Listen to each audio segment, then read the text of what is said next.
Hey, what's up? Welcome. It's me again. Now that you are already here, you maybe want to hear a story. So, must have heard about Leonardo da Vinci. That genius who painted Mona Lisa. Leonardo da Vinci, renowned for his genius across various disciplines, was not just an artist but a visionary ahead of his time. One of the lesser-known but fascinating stories about him revolves around his fascination with flight and his attempts to engineer a flying machine. In the late 15th century, da Vinci became intensely curious about the possibility of human flight. He meticulously studied the anatomy of birds, observing how their wings functioned and how they achieved lift and propulsion. His detailed anatomical drawings of birds, particularly focusing on the structure of wings and feathers, showcased his keen eye for both art and science. Da Vinci's studies went beyond mere observation. He began conceptualizing and sketching designs for what he called flying machines.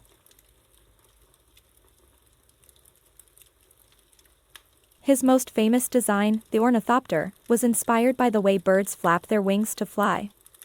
The ornithopter featured a set of wings attached to a framework that a person could operate by flapping their arms, mimicking bird flight. One of the remarkable aspects of da Vinci's designs was their remarkable foresight into aerodynamics. Remarkable aspects of da Vinci's designs was their remarkable foresight into aerodynamics. While his flying machines were never constructed during his lifetime due to technological limitations, they laid the foundation for future aviation pioneers centuries later. His insights into the principles of flight were well ahead of his time and demonstrated his unmatched ability to blend art, science, and engineering.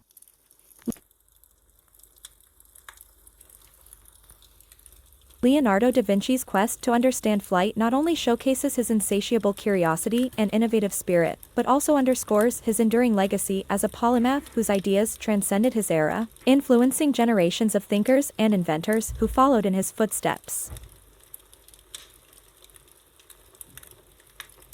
In the early 1500s, Leonardo da Vinci was commissioned by the Duke of Milan, Ludovico Sforza, to create a monumental equestrian statue in honor of his father, Francesco Sforza. Leonardo enthusiastically began work on the statue, envisioning a colossal masterpiece that would become a symbol of Milanese power and artistic achievement. However, Leonardo faced numerous challenges in bringing his vision to life. He struggled with finding suitable bronze for casting the statue due to ongoing wars and economic difficulties. Despite these setbacks, he persevered, tirelessly working on detailed sketches and small-scale models to perfect the design of the horse. As years passed, Leonardo's focus on the equestrian statue became almost obsessive. He meticulously studied horse anatomy, spending countless hours dissecting and sketching horses to capture their grace and strength accurately. His notebooks from this period are filled with intricate drawings of horses in various poses, reflecting his deep reverence for these animals and his dedication to achieving perfection in his art. Yet, despite his efforts, the grand equestrian statue remained unfinished during Leonardo's lifetime. The clay model he created was destroyed by French soldiers who invaded Milan in 1499, disrupting Leonardo's work and scattering his plans. Despite this setback, Leonardo's legacy endured. His ambitious vision for the equestrian statue inspired later generations of artists and sculptors who admired his technical skill and innovative approach to art. Even today, Leonardo's unrealized dream of the grand equestrian statue serves as a testament to his relentless pursuit of artistic excellence and his enduring impact on the world of art and sculpture.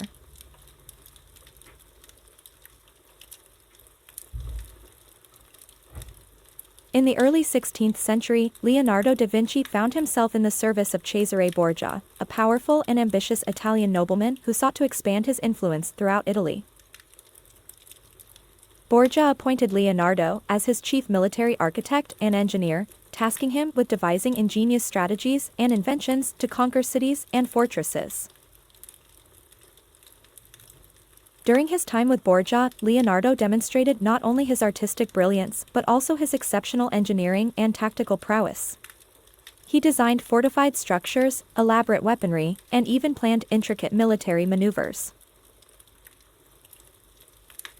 One of his most notable contributions was the design of an early version of a tank-like vehicle, which he called the armored car.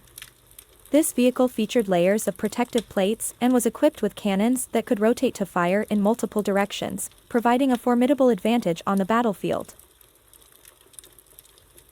Leonardo's engineering marvels extended beyond warfare. He devised systems for diverting rivers, constructing bridges, and even developing prototypes for flying machines.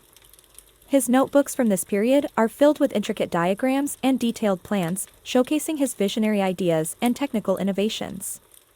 Despite his alliance with Borgia, Leonardo's tenure was fraught with challenges.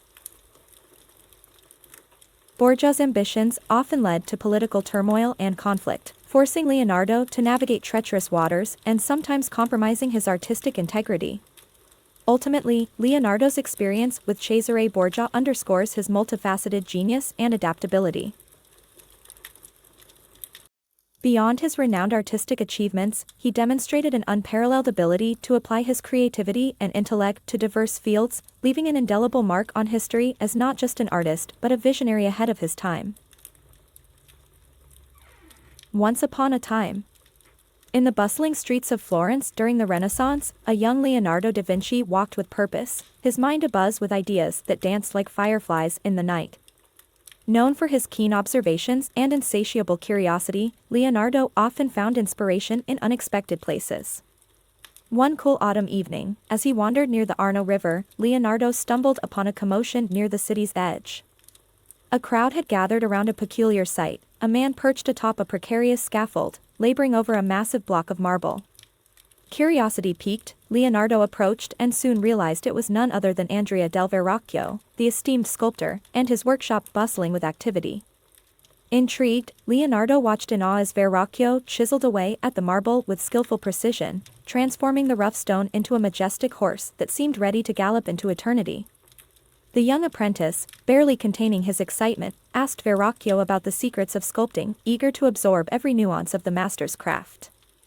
Impressed by Leonardo's curiosity and enthusiasm, Verrocchio invited him to assist in the creation of the horse, sensing a spark of genius in the young man's eyes. Leonardo eagerly accepted, immersing himself in the world of sculpture with boundless energy and a thirst for knowledge. Days turned into weeks, and Leonardo's talents flourished under Verrocchio's guidance. He studied the horse's anatomy with fervor, sketching detailed drawings that captured its grace and strength in exquisite detail. His sketches became more than mere studies, they were a testament to his growing mastery of form and movement.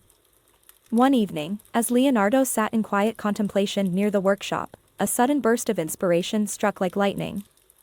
He envisioned not just a horse in stone, but a creature brought to life through the power of art, an embodiment of beauty, strength, and freedom that transcended the limits of sculpture. Driven by this vision, Leonardo poured himself into his work with renewed vigor.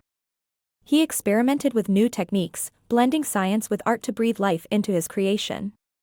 He meticulously sculpted each muscle, each sinew, with a reverence that bordered on obsession, determined to capture the essence of motion and vitality in his masterpiece. Months passed, and Florence buzzed with anticipation as rumors spread of Leonardo's ambitious project.